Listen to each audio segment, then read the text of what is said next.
Through, I guess, the first two being injured, Caleb Clark and Ethan Blackadder, how serious are those injuries?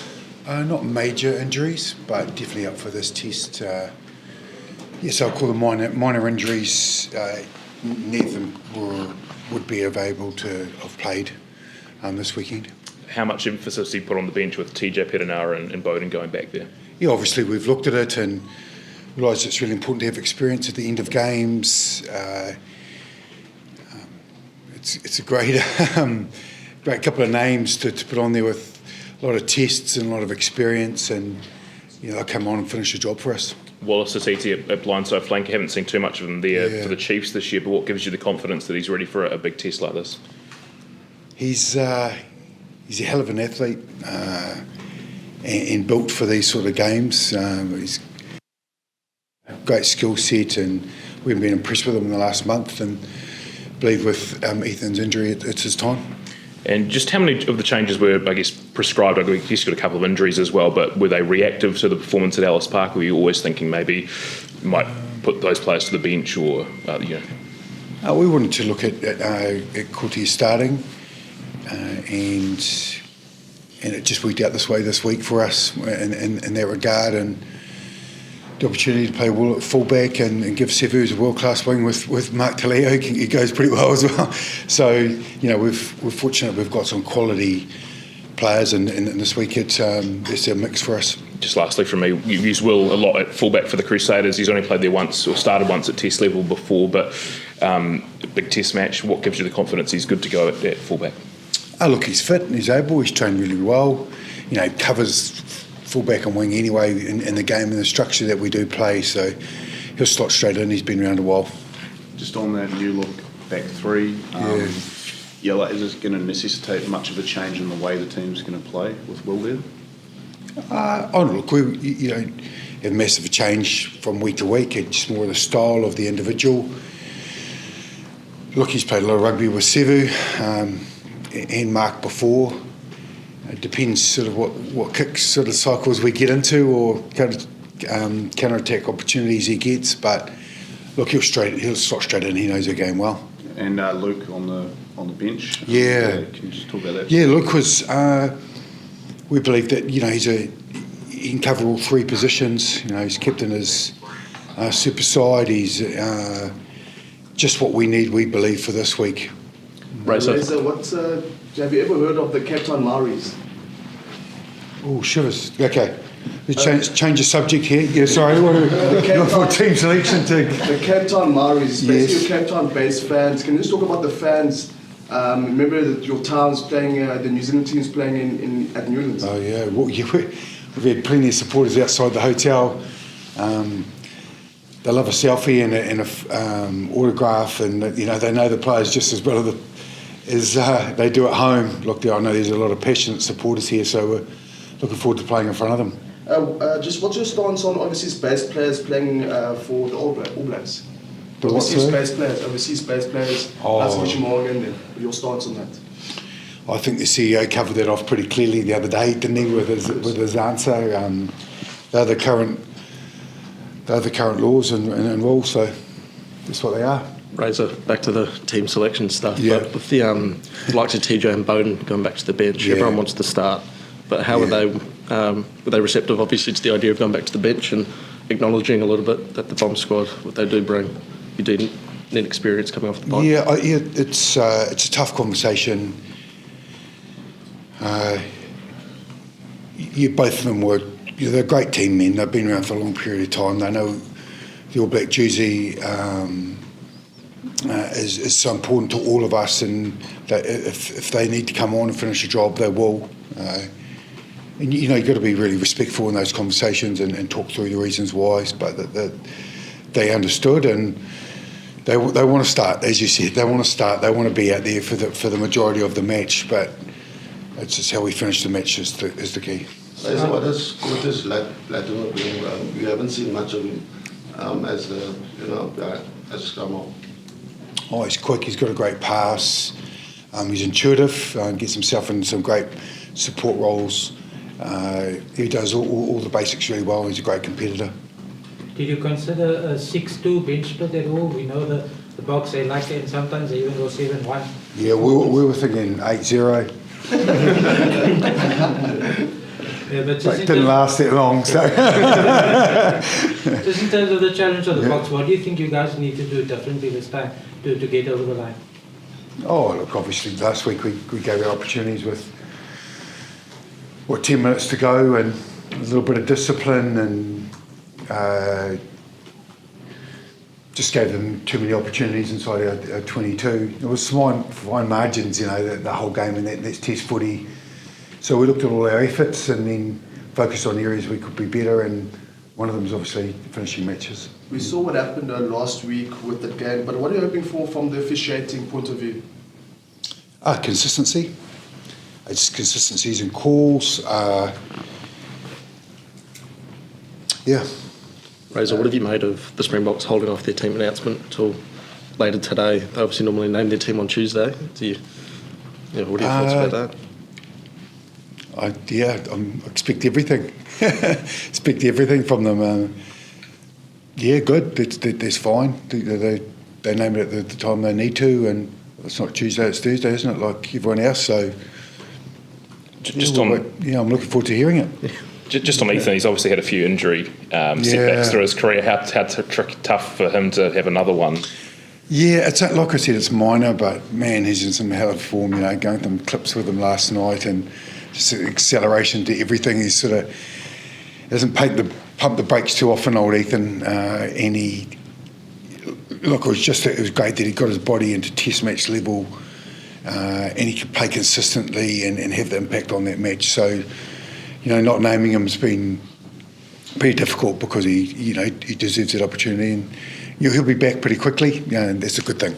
No Dalton in the team as well. He's, I think, recovered from his thumb injury. Can you explain? He came right. It was coming right this week, and it was a call between him and Luke, and we've gone for Luke.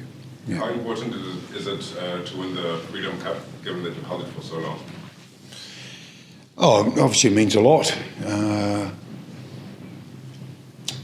It obviously means a lot. We've discussed it, but performances look after trophies, so that's been our focus. The All Blacks were known to be a dominant side, especially the last 20 minutes, especially in the McCaw era. There have been reports saying that the All Blacks have lost their swag. I mean, what are your comments on that? Who's your reports from, sorry? From New Zealand journalists saying that the All Blacks have lost their swagger. Okay. Obviously, we had a game on the weekend that we had an opportunity to win, so it's a small snapshot of it. We've got another opportunity this weekend. And the last question, there's one more. What are you expecting out of the Springboks this weekend? Extremely passionate and physical like they are every other week, and got a hell of a depth to their squad. Like I said, when they name their team, they'll have sort of clear indication how they're going to play. And with your world number one, you always turn up. So we expect everything from them. Obviously, a little bit of creativity that they've got in their group as well, and another hell of a test match. Wallace, congratulations. How are you feeling about getting a start in this test? Yeah, thank you very much. Definitely excited. It's a big test, my first start as well, so I'm excited to see how I do and see how I challenge myself as well. So yeah. You played the whole season at number 8 for the Chiefs. How much change is it going to be on the blindside? Yeah, I think it's definitely a big change, but we'll prepare well throughout the week, and I'll get my reps right, and should be all good. What kind of experience have you had at Blindside? I think played a couple of games for Harvard there. Yep, a couple of games at Harvard there. Probably my most recent experience was at Harvard, so like I said, it'll be a bit of a change, but get the reps in throughout the week and prepare well. So earlier this year, I think you're playing Chiefs development. Now you're starting a test against the Springboks. It's been quite the rise. I mean, you pinch yourself at you're starting a test like this in Cape Town this week. Yeah, still a bit. Still feeling a bit overwhelmed, but just excited and keen to get into it. So, what did you notice last week about the game, and what do you think you can add to the All Blacks pack this week?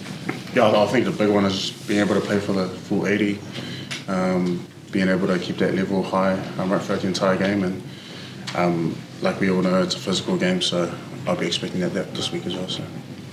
Geordie, what's the mood been like in camp this week as a senior player? What's the messaging you've been given the team? Yeah, it's been consistent. We've prepped well as we did last week, so nothing too much changes there, but obviously there's a little bit of disappointment that's lingering from last week, and yeah, we want to right a few wrongs. So yeah, it's been a good week so far, but there's still a little bit to go, and it's another big challenge against a very good side. It's been quite a bit of overhaul in this team, but more than we're kind of used to. The All Blacks, how does that feel from your point of view? I think it's normal for a year after a World Cup phase. We've been through one of them before, and certainly not making any excuses in that space. We have had plenty of time to prep, and this week has been very good as well, but we're facing a very good opposition as well, so we need to learn fast, adapt, and hopefully do everything we can to get a win on Saturday. Wallace, obviously I watched you in the Super Rugby, but for the broader media, just tell us who you are and what could we expect from you this coming weekend? Yep, my name is Wallace, played for the Chiefs in Super Rugby this year, played number 8 for the Chiefs, and hopefully a bit of physicality this week, and yeah, hopefully can bring that into the game. So. Has Ethan Blackadder given you some tips on what to expect from Peter Steph and the boys? Yeah, obviously he's very helpful. He's been very helpful for me in this entire sort of campaign, and obviously it's come with a bit of an unfortunate circumstance, but yeah, he's giving me a bit of tips, but we'll keep that to us. Yeah. And what has Razor told you? What does he want to see from you in second? Just that physicality, both on attack and defence, and yeah, just like I said, I'll try and bring that on the weekend. So. Geordie, the Boks should, well, Rassie did mention that there will be a few changes in the team, but what are you expecting from them here in Cape Town Stadium? They haven't won the Freedom Cup in over a decade. I mean, what are you expecting from them this coming weekend? Yeah, probably nothing different to what they've put out in the last 6, 7, 8 years. They've been ultra consistent. Their form doesn't really waver from week to week. And sometimes their selection does, so they've got a lot of depth in their squad, and we're not aware of the team that's been named yet, but no, we may expect the same team, or we could expect a lot of changes. It's kind of been what Russie's about, but look, whoever he puts out there seems to do a job, so it's going to be a big challenge in Cape Town this weekend. Geordie, are you going to miss your big bro in the starting lineup, and what do you expect from him from the bench also, because that's where the Boks sort of made the difference last week? Yeah, I think we didn't finish the game well last week, and we haven't for a few weeks. So hopefully we can close the game out in the last quarter if we get the opportunity to this week. So yeah, it's been a big focus for us. And just Bowden off the bench. Sorry. Bowden Barrett off the bench. What's the question? Sorry. What do you hope to see from him in that last quarter? Oh, nothing too dissimilar from what he normally does each week. So. He'll be wanting to make a difference. Geordie, obviously there's changes to the bench, but it can't all be about the bench in the last 20 minutes. What are you sort of seeing out there? Is it heads dropping or fatigue, or because it's been 3 weeks in a row now around some of those sort of changes in the last 20 minutes? Yeah, I think we just need to keep applying pressure when it matters in those deciding sort of minutes of the game, and you can't let teams off the hook. A little bit of that has been us, and we've tried to focus on those areas throughout the past few weeks, and I feel like we're getting there, we're learning, so hopefully we see some improvement in the weekend. Geordie, just your thoughts on Peter Steph to as a player. We know what happened last in the final. We tackled you many times. He made 28 tackles. Just your thoughts on him. Last week he played in 3 different positions. Yeah, exceptional player I have a lot of respect for, and he's so versatile, so durable, and covers a lot of the ground, and it's inevitable if I'm playing at 12 we're going to be running into that channel and Peter Steph will be there, so I enjoy it. It's a great challenge, and you want to test yourself against the best. Geordie, having Cortez at 9 and Will at 15, what are you expecting from those two? It's a pretty exciting backline. Yeah, expect a lot of energy. The tests are difficult, particularly in South Africa, so yeah, hopefully they can just go out there and just do their basics well, and they've got a lot of backing from other players and obviously the coaches too. So it's a great challenge for them, and we'll see how they fare. Geordie, just in terms of, it's the first match at the AHL Stadium between these two teams, but the Boks haven't beaten the All Blacks since 2005 in Cape Town. Are these types of stats anything you guys talk about during the week? Certainly not. Inconvenient facts won't have any relevance in the way we prepare this week. Do you expect the different match to the Ellisburg game? Obviously that was at altitude, faster pitch perhaps. Is Cape Town a bit similar to Wellington and heavier field, heavier weather conditions? Yeah, I think the pitch in Wellington's actually pretty fast. And I haven't been to Cape Town Stadium, so I don't know what to expect in that space. Like you said, other All Blacks here haven't played in that stadium too, so we'll just have to wait and see. Wallace, what was your initial reaction when the team got named to the playing group? Was it any surprise from yourself, maybe getting named in the sixth jersey? Yep, definitely a lot of surprise. Yeah, obviously haven't played six in a while, so to hear my name get called out at that jersey was definitely different. And yeah, like I said, we're just going to have to get the reps in throughout the week. So. Is this the first time in South Africa? This is my first time. Yeah. How's it been for you, the experience? And obviously, All Blacks have a lot of fans in Cape Town in particular. Yeah, it's been good. We went to Table Mountain yesterday, so some good views up there, and then the fans here are just amazing as well. Very polite, very greedy. So we've been, it's been good to see all the fans out here. So. Geordie, Geordie, away from the game, a bit of talk this week about perhaps the All Blacks coming back and doing a full tour of South Africa in 2026. How exciting is that for you? Yeah, I wasn't aware of that, but that'd be great. Anytime we get the chance to come to South Africa as players, it's amazing. We've obviously haven't had the ability to do that, losing the South African teams in Super Rugby. So, yeah, that'll be very welcoming amongst the group.